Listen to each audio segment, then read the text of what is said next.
Jadi, apa itu hukum berkeadilan? Nah, di sini kami bagi menjadi dua pengertian, yaitu pengertian hukum dan juga pengertian dari keadilan.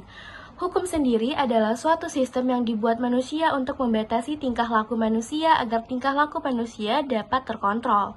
Sedangkan definisi dari keadilan sendiri adalah kata sifat yang mempunyai arti adil atau tidak berat sebelah atau tidak pilih kasih. Jadi, hukum berkeadilan merupakan aturan-aturan dan norma-norma yang mengatur kehidupan manusia sehingga terjadi keseimbangan dan keserasian antar elemen di masyarakat dengan menjunjung tinggi keadilan yang merata sehingga tidak terjadi keadilan yang subjektif dan berat sebelah.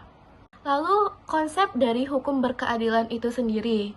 Hukum berkeadilan adalah prinsip yang mengutamakan keseimbangan, kesetaraan, dan perlakuan yang adil bagi semua individu dalam sistem hukum. Terdapat 4 asas, yang pertama itu asas keadilan, yang kedua asas kepastian hukum, yang ketiga asas manfaat, dan yang keempat adalah asas non-diskriminasi. Urgensi hukum berkeadilan, mewujudkan adanya kepastian hukum, menghindari penyalahgunaan kekuasaan, mencapai keadilan melalui badan-badan peradilan, peradilan negara, peradilan tinggi, melindungi HAM, kitab undang-undang seperti KUHP dan KUHAP. Dalam UU Nomor 48 Tahun 2009, Indonesia memiliki lembaga peradilan yang diatur dalam UUD NRI 1945, ialah Mahkamah Agung, Komisi Yudisial, dan Mahkamah Konstitusi.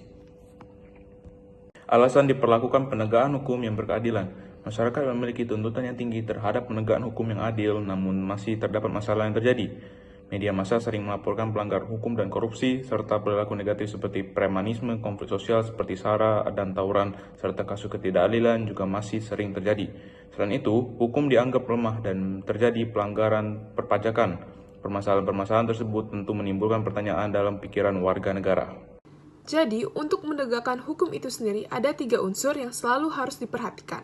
Yang pertama adalah unsur keadilan. Dalam pelaksanaan hukum, para aparat penegak hukum harus bersikap adil. Pelaksanaan hukum yang tidak adil akan mengakibatkan keresahan masyarakat, sehingga wibawa hukum dan aparat akan luntur di masyarakat. Yang kedua adalah unsur kemanfaatan. Penegak hukum dalam menjalankan tugas harus mempertimbangkan agar para penegak hukum dan pengambilan keputusan memiliki manfaat bagi masyarakat. Hukum harus bermanfaat bagi manusia. Yang ketiga ada kepastian hukum. Adanya kepastian hukum memungkinkan seseorang akan dapat memperoleh sesuatu yang diharapkannya. Misalnya seseorang yang melanggar hukum akan dituntut untuk mempertanggungjawabkan apa yang dilakukannya melalui sebuah persidangan. Dan jika terbukti bersalah, maka ia akan dihukum. Lalu ada juga lembaga-lembaga penegakan hukum yang berkeadilan. Yang pertama, lembaga penegak hukum.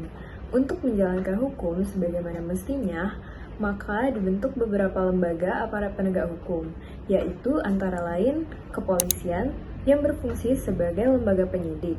Lalu ada kejaksaan yang fungsi utamanya sebagai lembaga penuntut. Juga ada kehakiman yang berfungsi sebagai lembaga pemutus atau pengadilan.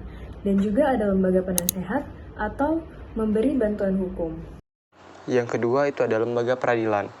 Dalam bagian pertimbangan Undang-Undang Nomor 48 Tahun 2009 tentang kekuasaan kehakiman, ditegaskan bahwa kekuasaan kehakiman menurut Undang-Undang Dasar Negara Republik Indonesia tahun 1945 merupakan kekuasaan yang merdeka yang dilakukan oleh sebuah Mahkamah Agung dan badan peradilan yang berada di bawahnya dalam lingkungan peradilan umum, peradilan agama, peradilan militer, peradilan tata usaha negara, dan oleh sebuah Mahkamah Konstitusi untuk menyelenggarakan peradilan guna menegakkan hukum dan keadilan. Perkenalkan, nama saya Muhammad Iqbal Edward dengan NIM 02011382429362. Di sini saya akan menjelaskan salah satu materi PPT dalam esensi dan urgensi hukum berkeadilan. Di sini saya akan menjelaskan di bagian penasehat hukum. Langsung saja kita mulai. Penasehat hukum merupakan istilah yang ditujukan kepada pihak atau orang yang memberikan bantuan hukum. Yang dimaksud penasehat hukum ini menurut KUHP adalah seorang yang memenuhi syarat yang ditentukan oleh atau berdasar undang-undang untuk memberi bantuan hukum. Diperbolehkannya menggunakan penasihat hukum bagi tertuduh atau terdakwa merupakan realisasi dari salah satu asas yang berlaku dalam hukum acara pidana, yang menyatakan bahwa setiap orang yang tersangkut perkara wajib diberi kesempatan untuk mendapatkan bantuan hukum yang semata-mata diberikan untuk melaksanakan kepentingan pembelaan atas dirinya. Sekian itu saja dari saya.